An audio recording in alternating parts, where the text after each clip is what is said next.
Ahoy, my friends, Ryder here, and welcome back to another Final Fantasy VII Ever Crisis video. To be honest, I was pretty close to done on this battle ranking event, but fortunately, one of the awesome people in my Discord sent me a run of their own beta for the Airbuster. Honestly, I had kind of written it off since I tanked so hard with Tifa. I did end up taking her Kirin gloves to OB1. And I'm not going past that, but I thought that at OB1 with how hard Reno was, it just wasn't going to be possible. That being said, I checked out his video. For those of you guys that want to see it, I have a slightly different beta, but it is right here. So if you guys want to look it up, it's Ever Crisis Airbuster Fight at J.M.S. Ryder by Mike J.S, aka Mantlegen.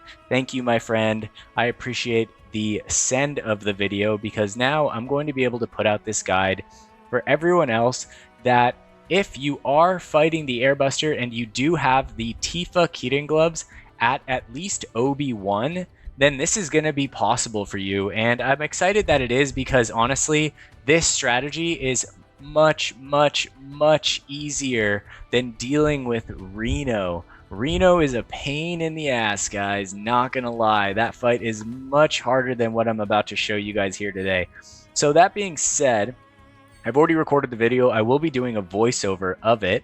But as you guys can see, my rank here is 51, and I have a score of 800,000 on the dot, which in my opinion is a guaranteed top 100 score. So for those of you guys that are able to replicate this, it is going to guarantee your standing in the top 100.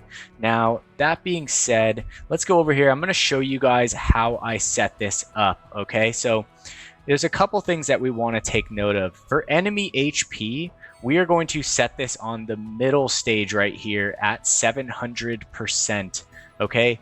The idea with this fight is to kill the Airbuster before he gets off the second big bomber. If he does get off that second big bomber, it will KO your entire team. And for me, it was right on the line every single time.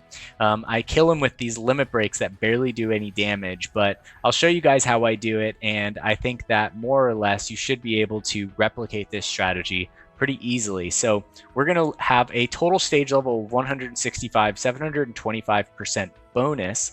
Just so you guys know, Mantlegen in his video was running this at 200%. So this is a better way if you're having trouble killing him before the second big bomber attack. Drop it to 200% and try your luck there. Now for me, I needed to get a higher score, so I bumped it to 700%. Physical attack and magic attack are maxed. Physical and magic defense are maxed. Physical debuff resistance 100%. Attack up tiers to others is +3. We have allied physical attack -60%, allied healing -30%, duration of debuffs to others at -50%, and the command gauge drain rate at 200%. Now, I'm not gonna lie, for some reason the Airbuster fight seems to have far less lag than the Reno fight, and I'm not really sure why that is. And I'm actually pretty bummed that I didn't make my way over to Airbuster sooner. I kind of just settled on Reno. I have better ice weapons, and I wasn't really set up for magic lightning, and so I just didn't really give this the time of day. But yeah, thank you again, Mantlegen. I appreciate this. I think this should help out a lot of people getting into the top 100. So that being said, this is going to be the battle effects setup, and this is going to be the team here. This is the highest powered team I've ever run in any guide of Ever Crisis history. I know compared to a lot of players, 396,000 isn't insanely powerful, but I think for a lot of players otherwise, it's still pretty high. Now, I tried to do my best here, guys, but there's just a lot of weapons here that are just really big uppers on the power stat rating. So I hope that it helps you guys nonetheless, regardless of that stat. So in this team, we'll be essentially running Red 13 as a primary Imperiler with a backup off DPS. Sephiroth is going to be a magic DPS with AoE attacks for taking out the adds, and then a Thundara for doing damage on the Airbuster himself. And Tifa is going to be our primary magic DPS in this fight. She can give herself magic attack up, low to mid with the Kirin gloves at OB1.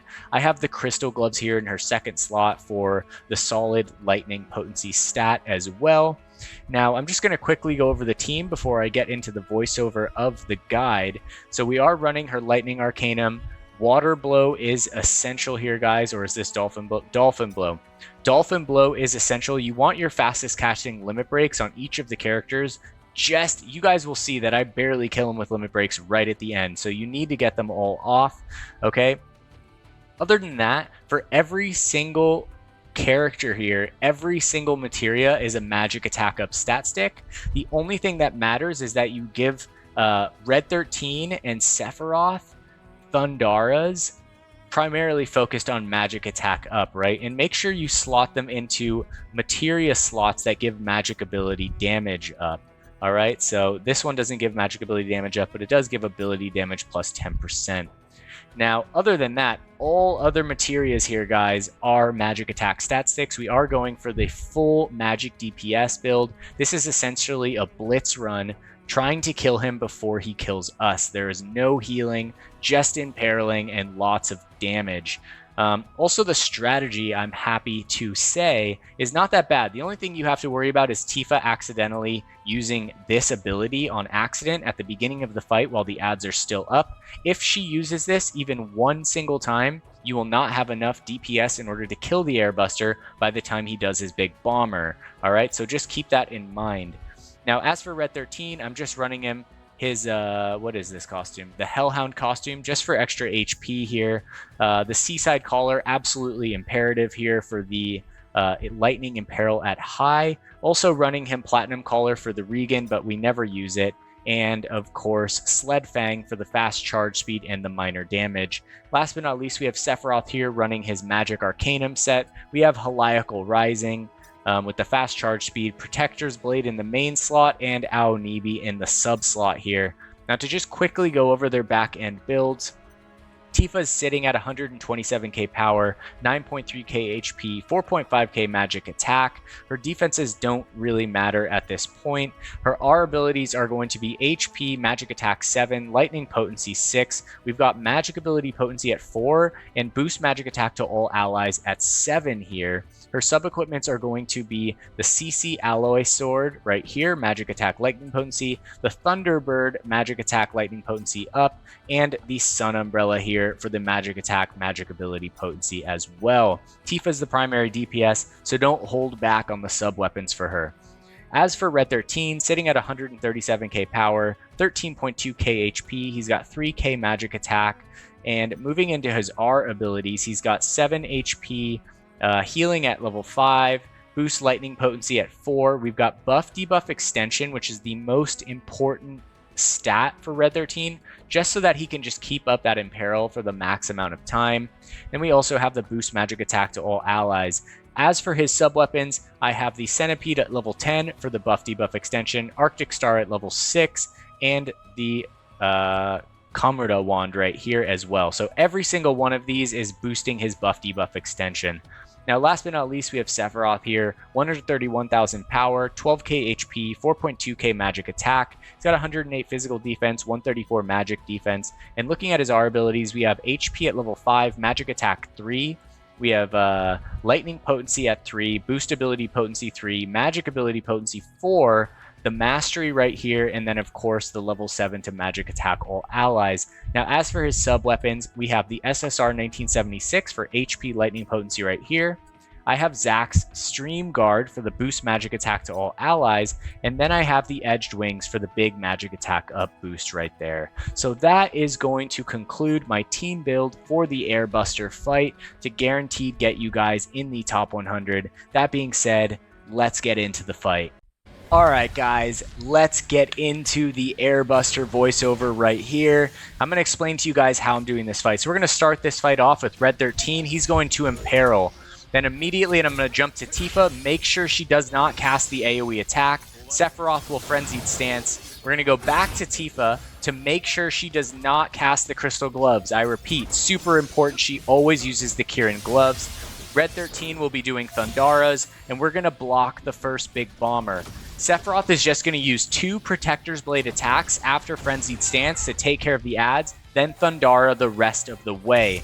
Alright, so right here we're going to up the Imperil. Don't worry about the low HP. Tifa's going to get off her Kirin gloves one more time. Super important, guys. I can't stress this enough. You cannot let Tifa even cast the Crystal Gloves one single time at the beginning of this fight. You will not have enough DPS to kill him before the second big bomber. At this point, it's super easy. We're keeping the Imperil up. I'm using Thundaros on Sephiroth and Red 13, and Tifa is just spamming her Kirin gloves in order for us to get enough damage. Now the big bomber is charging right here, so as you can see, I'm trying to get off as much damage as possible. Tifa needs to get off one more hit here, guys, alright?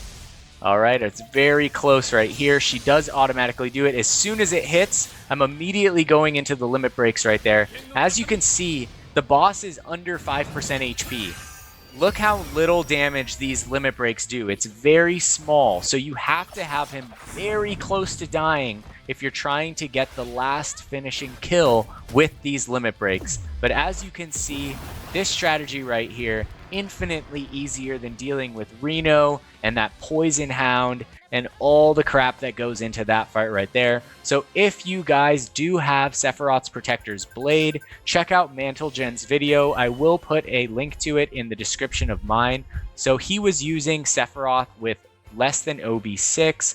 I think he even had Tifa's Kirin gloves at OB3. But essentially it's the exact same team, not quite as leveled as mine. So if you guys have a slightly weaker version of this, check out his video. It might give you guys some inspiration. But as you guys can see here, I got a score of 799,000. And I really hope that this allows some of you guys who may have been struggling with this fight to get into the top 100. That being said, if this video was helpful today, don't forget to drop a like, subscribe to the channel for future Final Fantasy VII Ever Crisis content. One last thank you to Mantlegen for making this video possible today. So thank you so much, my friend. Arigatou gozaimashita.